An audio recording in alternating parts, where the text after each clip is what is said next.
नमस्कार विद्यार्थी मित्रांनो, आज आपण गणितातील एक विशिष्ट असा प्रश्न सोडवणार आहोत. प्रश्न आहे, एका संख्येला 15ने गुणण्याऐवजी 18ने गुणल्यास गुणाकार 36ने वाढतो, तर ती संख्या कोणती? आता असे प्रश्न स्पर्धा परीक्षांमध्ये विचारले जातात आणि इथे आपल्याला कमीत कमी वेळेमध्ये आपण हे प्रश्न सोडवायचे असतात.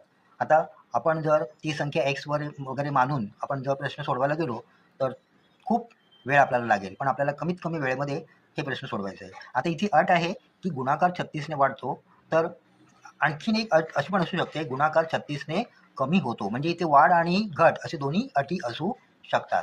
आता आपण ही सोप्या पद्धतीने सोडवणार कशी?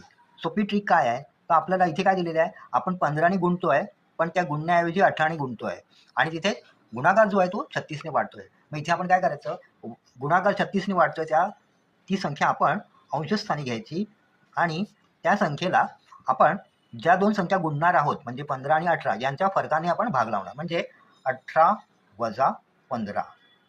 इथे आपल्याला 36ने 18 वजा 15 म्हणजेच 3ने भाग लावायचा. आपल्याला उत्तर मिळतं 12. म्हणजेच ती संख्या काय आहे, 12.